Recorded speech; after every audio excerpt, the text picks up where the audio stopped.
CERN is an acronym that translates to European Council for Nuclear Research, but has since moved on to studying particle physics. And even though they invented the internet in 1989, they are most famous for their 666 logo, a video of a woman being ritually sacrificed on CERN grounds at the altar of Shiva, the Hindu god of destruction, and for potentially destroying the universe. Multiple lawsuits have been filed to stop CERN's particle collider in fear that it could destroy the Earth, which revealed to the public that CERN is a sovereign entity outside the jurisdiction of the courts, so they can do whatever they want.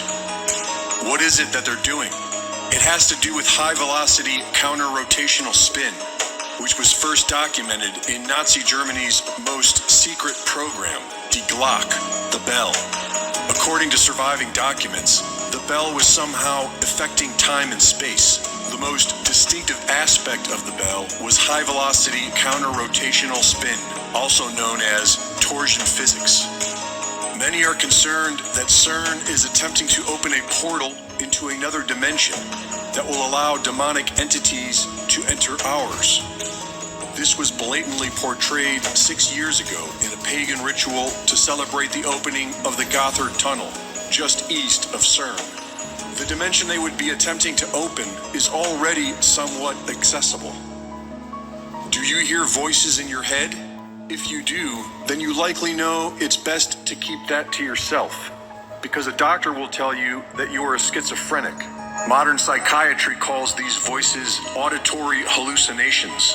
And even though a whopping 1% of the world's population suffers from schizophrenia, there isn't much research. But after 30 years of working closely with the criminally insane, Jerry Marzinsky has noticed that the voices talking to these schizophrenics are all saying the same things. There is a distinct, predictable pattern. The voices are exclusively generating negative emotion, leaving the patient physically and emotionally drained. The voices are always pulling a person away from God or anything positive. The voices are always a call to action, instructing the person to either hurt themselves or hurt someone else, which is probably why the voices always rebel against the drugs that are prescribed for schizophrenia. These drugs make a person comatose, and the voices want you to do things. Marzinsky believes that schizophrenics are being attacked by non-physical entities that he calls energy parasites because they feed off of negative energy. And in practically every case, the victim has experienced severe trauma, usually, which explains why the voices tell people to traumatize others. These demons want more victims. According to the ancient Gnostics, who refer to these entities as archons, they are destructive, sadistic beings who control the earth via the thoughts of humans. Voices in the head. This explains the rampant we are seeing today, and the incestuous of royal bloodlines. These energy parasites need traumatized people to feed upon.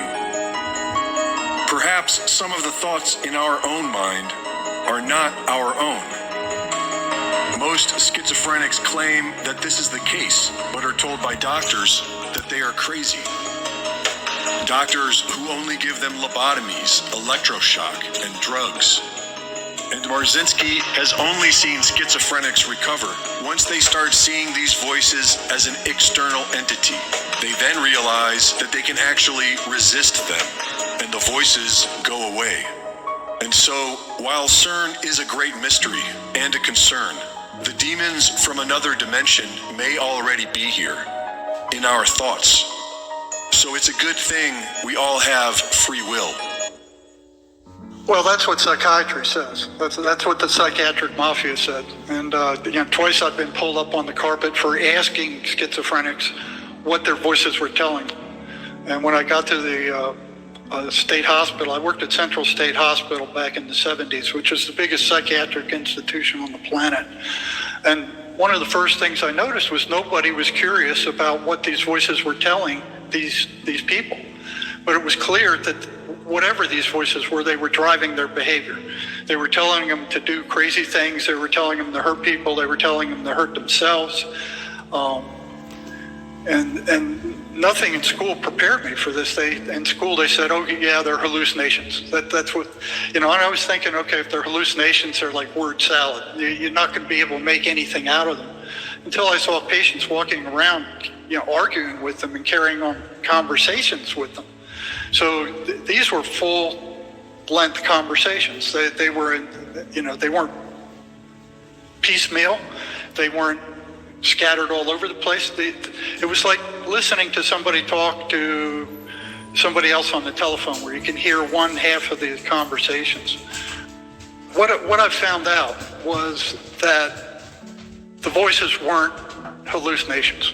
That they ran specific patterns, and they ran these same patterns in all institutions.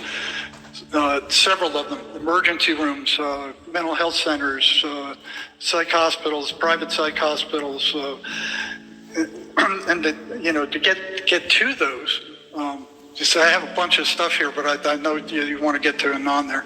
I found out that they were consistently negative. They weren't random.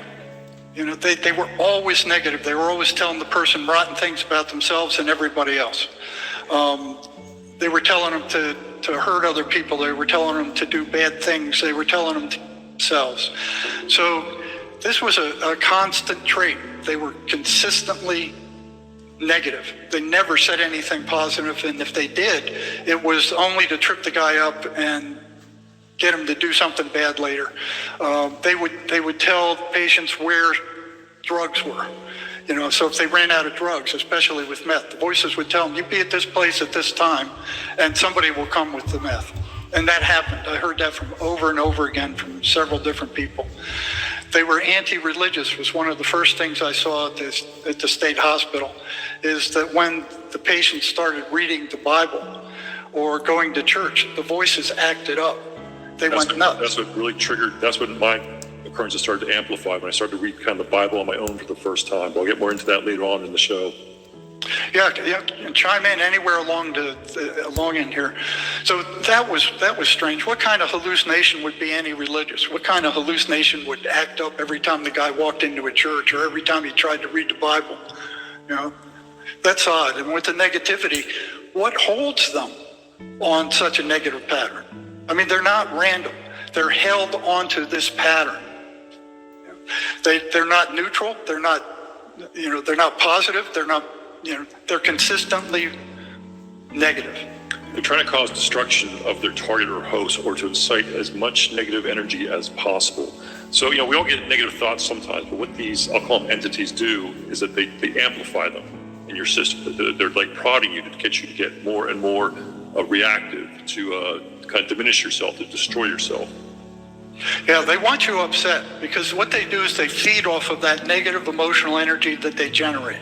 And I've had scores of schizophrenics tell me that after the voices hit, they're completely energetically drained. They have no energy left. Some of them couldn't even get out of bed. Yeah, you can't get out of bed. I mean, you're wiped out for hours afterwards. You don't even want to move. Now, I don't know how they do that, but they do it, and it's consistent.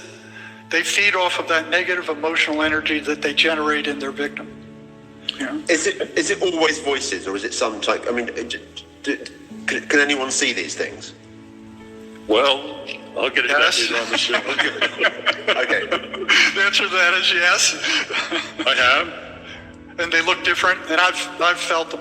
I mean, I can't see them, I can't hear them, but I can feel them. When they're around, it's like this icky electrical feeling, that cold electrical feeling. There's no other feeling like it. And what Jerry had mentioned about the conversation, there aren't random words, random phrases that his patients were saying. They were full-blown conversations. And Jerry mentioned it's almost like somebody talking on a cell phone. You're only hearing the target's conversation. You're not hearing what the entities are saying. And hallucinations wouldn't really do that. They were random. They'd be like smorgasbord words or things like that. It would cause full-blown conversations, because the patients were actually having conversations with these entities.